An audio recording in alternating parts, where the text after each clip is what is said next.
আসসালামু আলাইকুম সম্মানিত ভিউয়ার্স, আমার ককাটের পাখি তো বেবি ছিল এই দুইটা। এদের গ্রোথ আবার আগের থেকে অনেক বাইরে গেছে। আশা করা যায় এরা হয়তো আবার খুব শীঘ্রই ব্রিডিং মোডে চলে যাব। যে সেদ্ধ গুড় দিছি, খাইয়া শোষার মতন মুখ মাইকা ফেলাইছে দুইটা শোষা।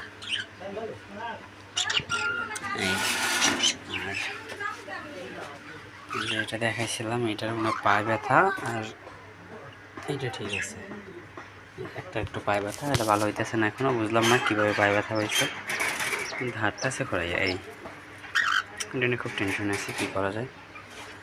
আর এই যে দেখাইছিলাম একটা, এটার মেলটা হারাই গেছিলো, বাট ও এখন বাচ্চাগুলো খাওয়া দাওয়া খাওয়াইয়া রাখতে আসছে, এখন পর্যন্ত ঠিক আছে। বাকি আল্লাহ ভরসা কী হয় দেখা যাক। আর 4টা বাচ্চা যে ফুটছিল এর মধ্যে 2টা মারা গেছিলো, আর 2টা যে ছিল 2টা মাশাআল্লাহ আগের থেকে খুব ভালো সাইজ কোয়ালিটি হয়েছে। এই একটা এখন টেম করার জন্য ফ্যান ফিটে নেওয়া যায়, আর এইটা এটা 4-5 দিন পরে নিলে ভালো হয় এই আর কি।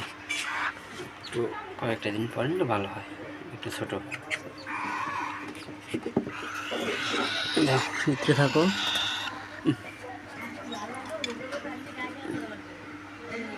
আর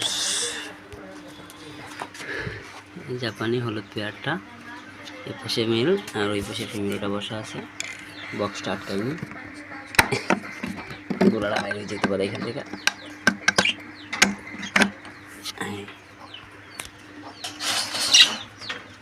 এই যে মেল আর ওই পাশে ফিমেল 2টা।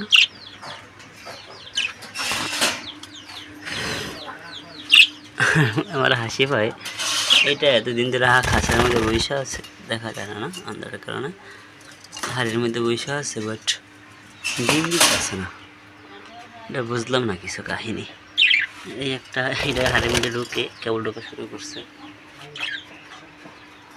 আর এখানে যে বেবি দিছিল হলুদ, এটা ক্লাসিক পেয়ার, তো বাইরেছে। যেটা বড় বাচ্চা ওইটা আর কি দেখছি, ওটার মাথায় ফুলের মতন হওয়া দিছে, তার মানে এটা দিয়ে জেপি বের হইবে, একটা জেপি বের হইবে, আর একটা কী বের হয় এটা বলা যাবে। এই যে একটা জেপি বের হইবে, আর একটা কি পর্যন্ত বোঝা যাইতেছে না।